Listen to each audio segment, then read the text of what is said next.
Hello, welcome to Poker Face. This is episode 6 and I'm here with Julien Liarte, Business Development at PokerStars. Hello, Julian. Hi, Yvonne. It's great to have you. Thanks for coming. Well, thanks you very much for having me. It's great to be in this podcast. Yes, in the hot seat. We're going to talk all about you and your journey and, of course, your journey at PokerStars. So you're doing business development at PokerStars. That means you oversee all the live events they have all over the world? That's almost correct. So that means my role is focused on Europe. So I oversee absolutely all the live events that PokerStars will develop in Europe. So that will start with, of course, the Tier 1 event, the EPT, the European Poker Tour. And then you have other events, the Tier 2, Tier 3. So we have the recently launched new tour PokerStars Open and some sponsored event with the lower buy-in. So that's absolutely all the events in Europe. And then we'll have someone for Americas, from Asia. And obviously we work together to propose like some coherent schedule for live event in the world. Tell us, which is the most successful European EPT? So the most successful, that's a very interesting question and comes down to how you define success. Is it in numbers? Is it in the highest buy-in tournaments? Is it in the celebrities that come, the content created? But I would say, if I would give you a bit of a personal answer, one of my favorite stops is obviously EPT Monte Carlo, where there's like the most glamorous and prestigious tournaments that you can see.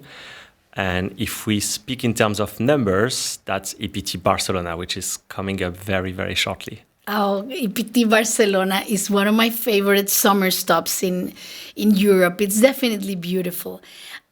Which city in Europe you have not done an EPT or a tour and you're curious about? Give us a hint. Right.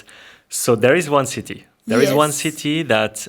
There's always a secret. There is always one. This city has been under our radar for a long time, and it's coming a lot in player survey as the top first city. Where would you like to see an EPT? So I can reveal that to you. That's Amsterdam. And we haven't been able in the past to do it for different reasons, regulatory compliance, calendar, schedule, COVID, whatever. So a lot of things happen. We still have this city under our radar, and I really true hope that one day we can bring this, because an EPT in Amsterdam would be fantastic. It's so well situated in Europe, dynamic city, so yeah. How did your journey at PokerStars started? When did you decide, okay, this is what I want to do? So I was working before poker in the golf industry, and I was organizing actually golf competition, so live events, but for golf, which is funny. It's there's some similarities, you have to check on the registration, the ceremony trophy, the sponsored, everything. So after that and the boom of poker in France, I dived deep into the game, and you know how it can be when we absolutely start loving this game and studying it, and got the opportunity to work in PokerStars in 2013, so 12 years ago. And from then, I've just completely love the world I've discovered, the dynamic, the multicultural, the diversity of the company. And this is what led me 12 years later to improve and grow in this company up to developing and being in the live event department. I found something very interesting when talking to people, and I did my little research about you, of course, and I spoke with some of your colleagues that all of them had the most beautiful things to say about you. And I am sure I feel the same way about you. You're such a great person, like so authentic. And this is very hard to find in our industry, like this authenticity level that you have. But I am very curious about this fact that whenever I speak to someone at PokerStars, it's like there is this camaraderie, even though you don't work together anymore maybe, or life threw you away from each other, but there's this sense of community within the PokerStars staff. What do you credit this to? What is the secret sauce? Right. So first of all, thank you so much for your words. It means a lot. And I really, truly appreciate working in this environment, like I've told you, with these colleagues. I think we help each other. It's challenging. It can be busy, like every other company. We have a lot of things on our plate, but we try to achieve them together. Maybe that would be a bit of a corporate answer, but that's really what I feel as well after all those years. I think there is a really core value inside the company to try to empower the employees to help each other and respect each other. And this is, I think, what made PokerStars as successful as it is, because it was created by, the Scheinberg, and they've run this really like a family business. Like they would know every person name and come and as the company grow, I think it kept this value, and probably this is what we see still today. Incredible. There are a lot of viewers at home that will ask us, so how do I start? Some poker players that are deciding to jump into the corporate world. How do you get a job in PokerStars? How do you start your journey? Right. So that's very interesting because I was a poker player myself. Well, poker player. No offense to the poker community, but I did play poker for a few years before I realized that the online was a bit too difficult for me. So when you are in this environment, especially if you live in Malta, you would be surrounded by iGaming companies and there is a lot of offers. So my advice, if you're a poker player and you would like to get into this world, is to, first of all, look in every single gaming company in Malta, the career page. Like there is a lot of offers, like plenty. Look at what are your skills, what do you like? Do you like marketing? Do you like social media? Do you like live event? Maybe you're more into admin or finance. So there's a lot of job because those companies usually are covering so many different aspects of the business. So look at what are your skills and then fit it to the different offers that there's around. In such a competitive industry like this one, the gaming, iGaming, billion, trillion-dollar industry that will be trillion-dollar industry, yet you choose to do a lot of philanthropy, a lot of charity work, and this is something that I love to see, that you, wherever you are trying to bring this element up. How does PokerStars support your philanthropic bug?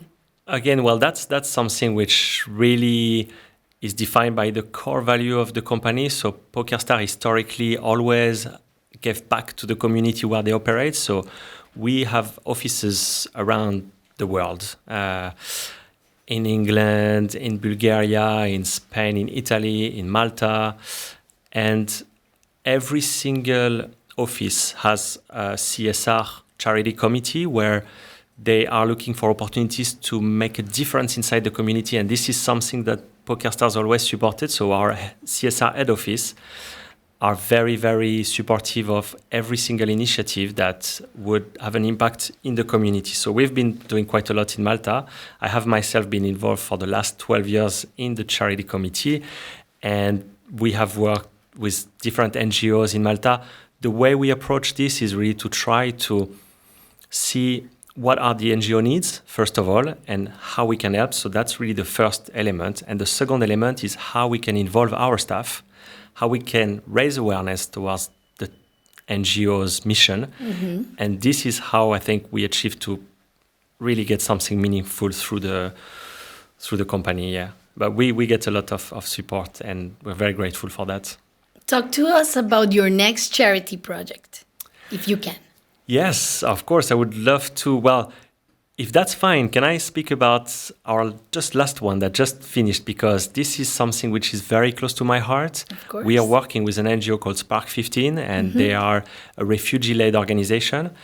What they do is obviously trying to address all the challenges when, refugees leave for a reason because they are threatened by the war and when they come, they need help for education, housing, administration. So this NGO helps a lot. And we just hold the Spark Festival. It's a music festival around food, around music. We had great artists like Red Electric, a famous Maltese band that came, the former president of Malta.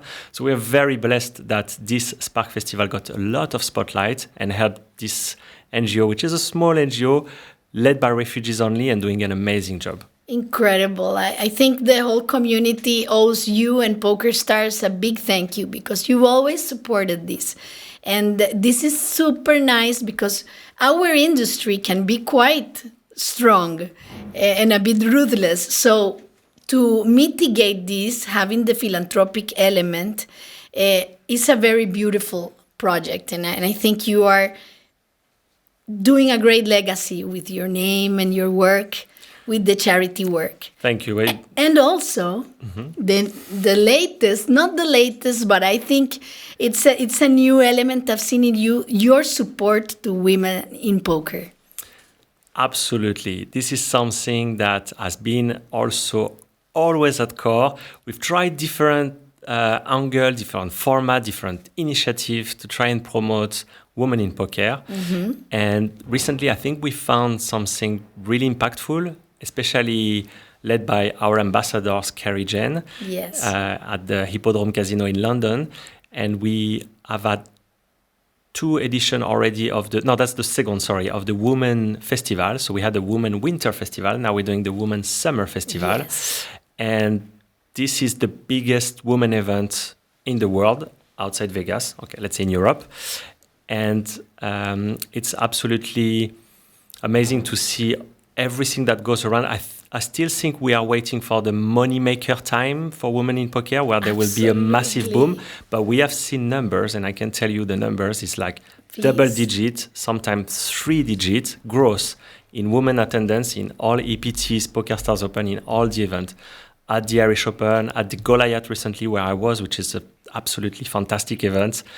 And we see this trend increasing, so we are going to keep pressing on it and promoting women in poker. Oh, I love that so much. And big shout out to our friend Leo Marguets that came 5th on the WSOP final table. Absolutely historical. And as you said, we're waiting for a moneymaker moment, but it's coming. I mean, I can feel it, and it's so exciting to see other fellow female players just making strides in what they do. I mean, statistically wise, women are much less in the game, but the success stories are incredible. It seems that the women that play are fierce. Absolutely. And we had at the EPT Rana Nasrein, who final table twice back-to-back European Poker Tour. Yes.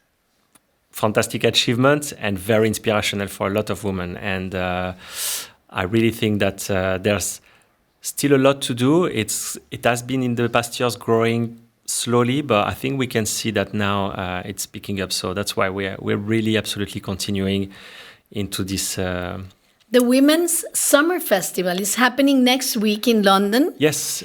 It's a huge guarantee for a ladies-only event. And last year, the Women's Winter Festival shattered all records. I think it's the biggest field in a women's-only event worldwide. Yes, outside Vegas. The World Series outside Vegas. Still have but otherwise it's the biggest field. It's £100,000 guarantee. So I think we had around 250 or 260 runners last year. We're going to aim at breaking the record. Right now at the Hippodrome, it starts on the 12th of August. So literally next week. So join us if you want to. It's a beautiful event. I'm going myself. And support these fantastic initiatives for women in poker. And PokerStars and business developers like you are seeing not only the beautiful ethos of it, the empowerment aspect for women, but it's also a financially savvy decision. Because if poker is going to grow, it's going to grow on the female population, for sure. That has not been tapped. Yeah, exactly. That's always what we are looking at developing, whether we try to engage in audience that not necessarily have had the opportunity to try poker, because sometimes it could be impressive, poker. We think like, oh my God, what's going to happen? I'm not sure. Everyone is going to look at me at the table. It could be a bit impressive, whether you are a woman, someone that never played. So we really try to educate and get to the people to tell them that poker is actually very accessible, and once you've learned it, you know what they say, 5 minutes to learn and a lifetime to master. But once you've learned it, then it becomes very enjoyable, and you realize that every single person with 2 cards, chips, they have the same chances of winning the tournament. Yes, and also this Women's Winter Festival and now the Summer Festival, I've seen something interesting.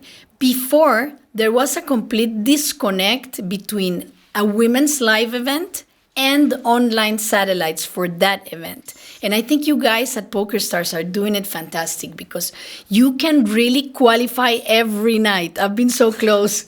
Last night I was so close because it's so, it's quite doable.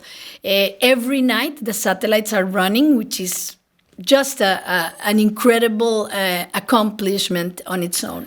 Well, thank you. And it's true, it's not something common. And I don't think any other operators is doing something similar. This is PokerStars groundbreaking business developers as yourself. Proud of that. But absolutely. The satellites are something which is at the core essence of what we do at the live event, because this is what brings the players the dream of being able to participate in a live event that you might not be able to afford paying directly. Something like an EPT main event, 5,000 euros. You can qualify online. You have like different routes. We have this new, very innovative way of qualifying, which is the Power Pass. Exactly, the Power Pass Express now with like a lot of different mechanism, and something also very adapted to how people consume poker right now, which is very fast-paced. We just want tack right now to qualify, to get to the next step. So this is something we try to reinvent ourselves all the time, and it seems that it's working right now. While also as a player, putting your money in a safe place. We can't emphasize this more on this podcast and in Sigma company, how important it is compliance, because we want players to, yes, have fun, play their hobby, etc., but we want everybody to be safe with their money. None of these club ghost operations that just close accounts and leave balances, things like that. So PokerStars has a great reputation, over 20 years operating, never a scandal, never appropriation, always segregated accounts. All the steps to make sure that the regulatory and compliant climate is met. Absolutely, and also, and I can speak a bit more on the live event side of the things, because that's very interesting. But on the security, I also truly believe that this is what made PokerStars the success stories that it was, because they never compromise on security or game integrity. They've always invested so much, and always being at the forefront of technology on this aspect. But if I could tell more on the live event environment, which we deal with all different kind of regulatory environment. When we do an event in Paris or in Malta or in Italy, it's completely different. And obviously, we have to try to find the right balance between compliance, entertainment, and trying to make the most out of what we can do. But it's always very excited to deal with the authorities, and usually we have great relationship because they see how serious we are in the way we approach things, and how we want to absolutely just do everything by the book. Absolutely. Speaking of Malta, EPT Malta is coming again. Since 2015, now it's back again. Tell us a little bit about EPT Malta. What's happening this October? Well, that's obviously very exciting for us, having the office here in Malta. When I started 12 years ago, we were a handful of people in the office, and now we have like massive floor with almost 800 people between the different brands of the Flutter Entertainment group. So for us, Malta is obviously being very, very special. We had very successful first edition of the EPT Malta. I think we had a second and a third edition, which might have been a bit too close to each other, and we thought about taking a step back. And also, it's a tour, so we really want to explore new cities and go around. And we really felt that this year was the right time to come back. The poker scene in Malta is vibrant, is absolutely boiling. There are like events which are breaking record after record, one after each other. We have a fantastic partner with the Casino Malta who's helping us a lot. We have a fantastic venue with the Intercontinental and the beautiful arena. So what we're going to do right now in EPT Malta is obviously the full schedule of all the events that everyone would know, is the main event 5,000, the Mystery Bounty, the PokerStars Open, the Cup. All these events are here. There will be a very good schedule of high rollers with 25,000, 50,000 events. So really Look out for those events. Full pack action of streaming as well, with the beautiful TV set that will enable us to create the content of the final table. And yeah, everything which is around the European Poker Tour, the activities, the parties. I think we're preparing some sort of big paddle tournament. Paddle is quite big in Malta. So yeah, stay tuned. And absolutely also what we love about Malta is the community. So we will work with the Maltese community to get the promotion out and try to qualify as much player and give everyone the chance, because it's a great experience to live. Every poker player would like to sit at the EPT table one day. Yes. Is it true that all this setup, like the TV table, the tables themselves, is it true you bring it to Malta? Yes. In trucks? It's very unique, and I think we are the absolute only operator in the world which develop mass tournaments, so 120, 150 table with every single table with the LED colors. Every single table is connected beautiful. with, you can charge your phone. Absolutely. Every single table has a proper camera. So yeah, we bring absolutely everything. It's around 12 to 15 Arctic trucks. It's a massive, massive operations. We absolutely bring all the equipment, which is funny when we speak with a venue. They are always, and we're like, fine, just give me a blank space, empty space. We want just 4 walls, and then we will develop everything from scratch to the standards. Yes. It's surreal. The life you live is surreal. Tell our viewers something cheeky. Tell us a favorite story during an event, something that happened, a mess up, or something that at the time was maybe chaotic and a problem, but now you look back and you laugh at it. Okay. I think one story that comes into mind, and especially when you deal with the logistics side of the things, it's really a moment where we wanted to hide under the ground because we were at the first PokerStars championship in the Bahamas, which is $25,000 buy-in, massive event. And we've just lost the trucks. We just lost the containers with all the chips and the tables. Oh, wow. But this is like a couple of days before the event. Oh, wow. So I'm speaking with the logistic manager, and he's like, I don't know where they are, and the company is not responding. So we tried to see with casino on the island, but the Bahamas island is small island. You can't get 150 table. And we were literally considering, like, are we going to have a patchwork of different table to start? So this is probably one of the most difficult moments. And the container appears magically. It was a challenge with the customs and everything. We got everything on time, and we did say, and with this logistic manager, if this works, we're going to sit in the beach, grab a cocktail, look at the sunset, and say we did it. Incredible. So this was one challenging one. Because that's what happens in live events, right? I believe that time is surreal when you're running a live event. Like a minute can be forever, as hours can be very short.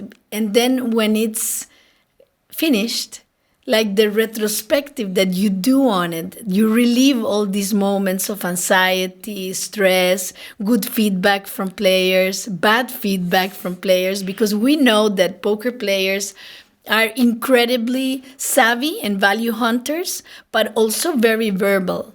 Yeah, the communities are vibrant. Yeah, and if you ask me, I think this is personally what I prefer the most in the event, is when you get to have the idea, create it, execute it, and then see it to life. And then see the comments. We take them, positive, negative.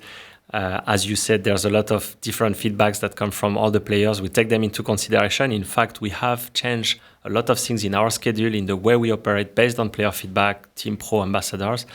But in the live event environment, the most satisfying thing is when the idea is bringing to life, when you see it executed, when you think, oh, I think we're going to do this like this or like that, and then it works out, which hopefully that's in most cases. But yeah, that's I think the best part of the job. So your year looks like Women's Summer Event, Women's Summer Festival next week. Yep. Then EPT Malta October, and Prague as well, which is a super stop. Exactly. There's a big one before EPT Barcelona. Yes. So back to back with the summer festival in London. We're going straight to Barcelona for 2 weeks of absolutely packed action of poker. Yes. Everyone had time to get some rest after Vegas, recharge batteries, and then they can finish the summer in Barcelona. Then we have this PokerStars Open, which is this circuit that we started, 1,100 euro buy-in main event, 1 million guarantees. Those guarantees are exploded all the time. We are going to a new city. We had events before, but it's been a while. For the PokerStars Open, the next stop will be in Manchester. So check out, because Manchester, Yes. I have absolutely fell in love with this city. It's beautiful. It's diverse, artistic. Where it's is it going to vibrant. be? What's the venue? The venue, so we do this in collaboration with both the Hippodrome Casino, which allow us to have the license, and the Manchester 235 Casino, Okay. which is just next door. It will be in a Hilton, in the Hilton Deansgate, Beautiful. from 20 to 26 October. But Manchester, it's the football, it's the sport, it's the my music. God. It's absolutely everything, and we're really looking forward to go to Manchester. And then finally, after Prague and the Christmas, we are finishing the year in Cannes for the PokerStars Open Cannes. It will be in the movie festival palace. So goodness. everyone coming to play the PokerStars Open Cannes will have to climb the stairs with the red carpet to enter the venue. I visited it. I'm telling you, it's absolutely amazing. And that will close the year with also the leaderboard and the player of the year and everything that goes with the 2025 live event. What an exciting year you have ahead. We wish you the best. And again, thank you very much for your support in charitable ideas and charitable projects, and also for supporting women in poker. And just for being yourself. We appreciate you a lot. Yvonne, thank you so much. Thanks to you and everything you do. Same for poker. Thank you. And thank you for having me in this podcast. It's been an absolute pleasure. Thank you. Thank you.